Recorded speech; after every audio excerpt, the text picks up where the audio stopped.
Some of you may have seen posts on Twitter regarding the topic in this propaganda piece you can see on your screen here, brought to you by the BBC. Some of you may also be asking yourself if this is even real. Yes, DEWs are real. What you're seeing on your screen is the Congressional Research Service Department of Defense on DEWs. They tell you this is a conspiracy theory because 1, they think you're stupid. 2, you're not simply supposed to know about this. Continuing on, check out this report from 1985 talking about DEWs. Heads up, the video quality is horrible. However, the point is the information within, especially including how far back this actually goes, and this is not recently made up or a conspiracy theory. Imagine the implications of a weapon with no visible trace. A weapon that could knock out tanks, ships, and planes as fast as the speed of light. The same technology with modifications could disorient and even tranquilize military personnel, rendering them virtually helpless in the battle zone. These are the new weapons of war we will examine in this series. For the past 40 years, the world has been riveted by the threat of nuclear war, and more recently by the prospect of space defenses using lasers and other modern technologies. But while both sides at the Geneva summit will be focusing on these matters, progress is being made in even newer weapons that could render any arms agreement relatively useless. Lightning is the most dramatic form of energy to be found in nature. Scientists have succeeded in creating limited types of artificial lightning, and some think that these could be the forerunners of a new type of directed energy weapon, part of a family of weapons which operate within the radio frequency segment of the electromagnetic spectrum, and are thus referred to as radio frequency weapons. Dr. James Frazier has researched electromagnetic effects for the Air Force for over 10 years, and he, like a small but growing number of weapons experts, feels that radio frequency, or RF weapons, could be the wild card in the ongoing arms race. You could have tremendous amounts of radiative power, and what you did with that power then is a matter of engineering design and what your goal is. Robert Bass, a physicist and PhD in mathematics, is working on U.S. weapons research. He says that the Soviets seem to be ahead in a number of areas, and especially in RF weapons. We are behind the Soviet Union in directed energy weapons based on 60 gigahertz microwave beams. Dr. Bass and others feel the most likely form of Soviet RF weaponry would be high-powered microwaves, similar to a focused, ultra-high-intensity radar beam. It would literally cook humans and knock out computers and electronic surveillance and communications gear. An operational RF weapon, relatively cheap and reusable, could devastate sophisticated and expensive war machinery. The $20 million F-16 fighter, for example, is totally controlled through electronic sensors and computers. With no manual flight controls, the plane would literally fall out of the sky after being hit with a high-intensity pulse of microwave radiation. Scientists say that microwaves and other types of RF pulses operating at specific frequencies or windows can be transmitted with little or no loss of power. Machines known as gyrotrons can produce the massive pulses needed to drive these devices, and it's believed that the Soviet Union has a 3 to 5 year lead in this technology. Over the past year, CNN has repeatedly asked the Department of Defense and the Air Force about radio frequency weapons. After much resistance, DoD finally said that the subject was too sensitive to discuss. In my next report, unexplained cloud-like phenomena which may be evidence of a Soviet breakthrough in RF technology. Chuck DeCaro, CNN Special Assignments. Let's see another report. This one's by Greg Reese, further exposing DEWs. Once peaceful arena into a warfighting domain. They have weaponized space through killer satellites, directed energy weapons, and more in an effort to exploit our systems and chip away at our military advantage. Directed energy weapons, also known as DEWs, are weapons that deploy a highly focused energy beam, including lasers, microwaves, and particle beams. After decades of research in the United States, defense contractors announced back in 2015 that these systems are expected to come online by 2020, and are currently announcing that they are ready to deploy in the field. Russia, China, India, and the UK are developing directed energy weapons as well, and Iran has had them in use since at least 2013. In 2019, Turkey was the first to officially deploy this technology in combat, when they claimed to have shot down a Chinese-made drone supplied to the Libyan National Army. On September 16th, Defense Secretary Mark Esper announced that China and Russia have already weaponized satellites with directed energy weapons. Meanwhile, in space, Moscow and Beijing have turned a once peaceful arena into a warfighting domain. They have weaponized space through killer satellites, directed energy weapons, and more in an effort to exploit our systems and chip away at our military advantage. And for the past few years, many have wondered if these advanced weapon systems have anything to do with the unprecedented fires we have seen in the past few years. Laser-based weapons are able to destroy the target with external heat, and microwave weapons are designed to penetrate the target through external antennas and sensors and ignite the internal electronics, destroying them from the inside out. This could explain how thousands of homes have rapidly burned into their own footprint, while the trees surrounding them survive. And it could explain the several cars we have seen utterly destroyed, with temperatures hot enough to liquefy glass and metal. I want to bring to your attention a very important and courageous woman by the name of Deborah Tavares and show you a couple of her clips. Deborah Tavares has been working for a many number of years on this specific topic and how they have been burning up California with this technology that's now moved on to Hawaii. The most wealthy, rich men on the face of the planet always telegraph everything that they're going to do. So the fact that it was on the NASA website, it was certainly available to the public. And what it said, which was quite shocking, on page 93, it said, "Capture, torture Americans in living color on prime time." And that is an unbelievable statement. Then it's followed up by saying, "Terror attacks within the continental United States using binary biologicals take down critical infrastructure. They are going to use an EMP, which is an electromagnetic pulse. They're going to use radiation frequencies against our brains, etc., and conduct serious psy-war and collateral damage and exploitation." On this same page 93, they say exploit CNN syndrome. Now, CNN, of course, is the network, the news media network, propaganda machine, and was set up by the CIA. On page 66, they say increasingly critical are human limitations and human downsides. Humans are too large, humans are too heavy, too tender, humans are too slow, both physically and mentally, and we require huge logistical trains, meaning we cost way too much money to maintain, and humans have rapidly decreasing to negative value. Can you even believe this?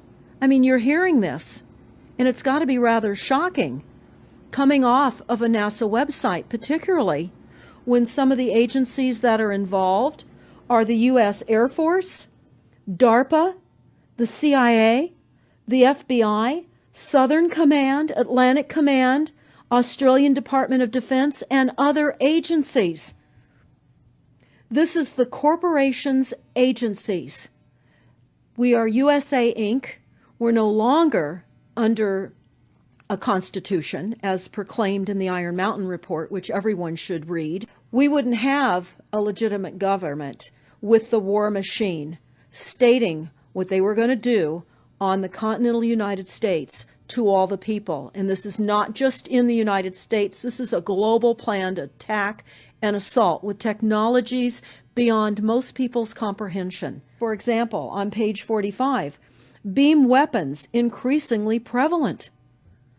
This is how they're going to attack. Minutes in the first session today, and I told them their first early warning sign was from the emails that Pacific Gas and Electric and PG&E sent 3 years ago, and that it had been out on the internet, and they didn't attend to this.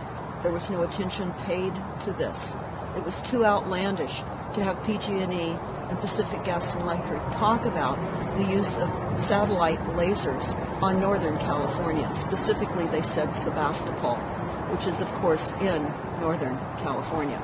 But there is a second plan on that discussion, the plan to burn up Northern California too, and I advise them that that has not yet happened, but it will.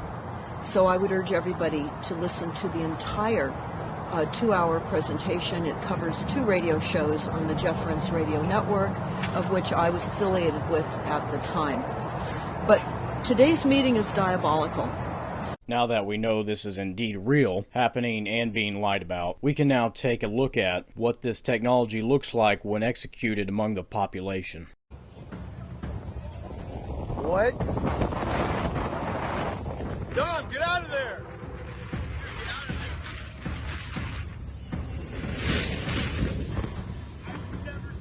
No, I've never seen it like this either. What is going on?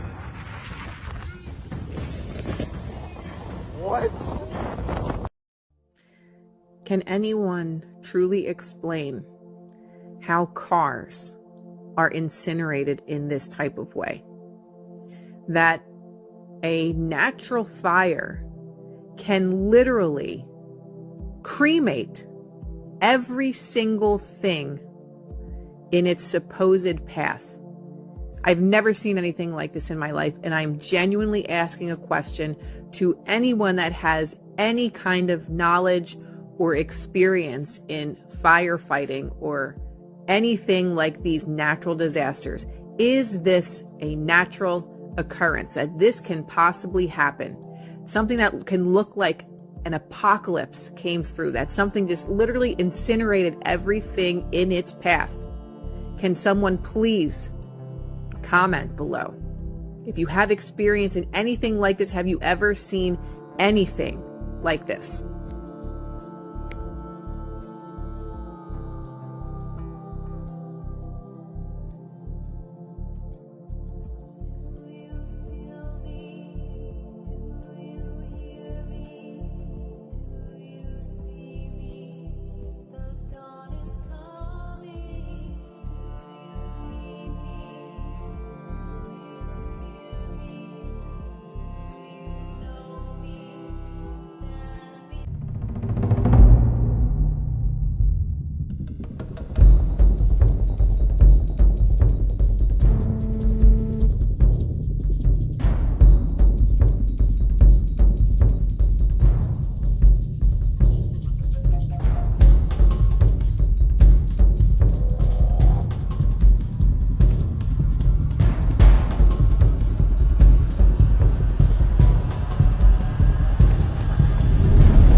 Here's what's going on. It's called Agenda 2021 and Agenda 2030. There are many more documents and plans, but for the sake of video length, I'll stop there. Those are the main two. They are burning up the land to relocate certain populations and make the land ready to build their, quote, smart cities of digital tyranny and oppression, of which you will be forcefully corralled into like pigs for the slaughter. Their cover-up stories for this include, but are not limited to, climate change and conspiracy theories. For those of you who don't already know, yes, we are currently and have been under attack by a hijacked government. You are in a war. That's why some of our streets are turning into what used to look like Iraq.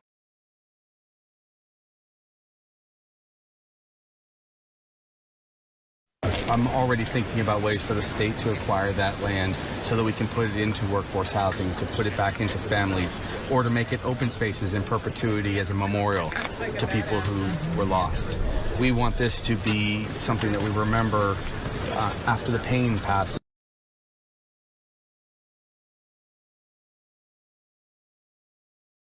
I think we should get out of here because of the speed of this wind. It could be here in 2 minutes. So I went around back to Front Street, and there was all the cars were lined up, but none of them were moving. And I walked all the way from Safeway to the Chart House. Not one car had moved. And I was wondering what was stopping the traffic. Well, it was a policeman. And I got to the end, and I looked up north. There were no obstructions. There was no reason to keep those cars there. Are you serious? I'm serious as a heart attack. And I said, what are you doing? He goes, well, I'm under orders to keep them here. And I said, the fire is right around Safeway. It's going to hit Front Street. You know, these people got to get out of here. And he said, I'm following orders. No way. And I keep walking down the highway, and I look behind, no cars are coming out. I walked all the way to Waikuli Beach, still no cars coming out. And I started hearing boom, boom, boom. And then I heard people screaming and stuff. You're saying they were blockaded in by the police at the end of Front Street? Yeah. Like where the restaurant is? Right, where the Chart House Where the Chart House was, I should Right. say. There was a blockade there, and they could not go any further. Right, I walked. What the hell? I walked all the way from Safeway to there. Not one car had moved. Went all the way to, like I said, the Civic Center, and then I started hearing all the explosions, and there was no one walking behind me or on bicycles or anything. And I just.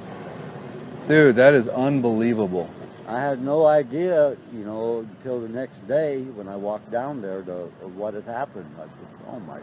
So did you go up north to your place? Yeah. Yeah. And then you just hunkered down for the night? Yeah. And then you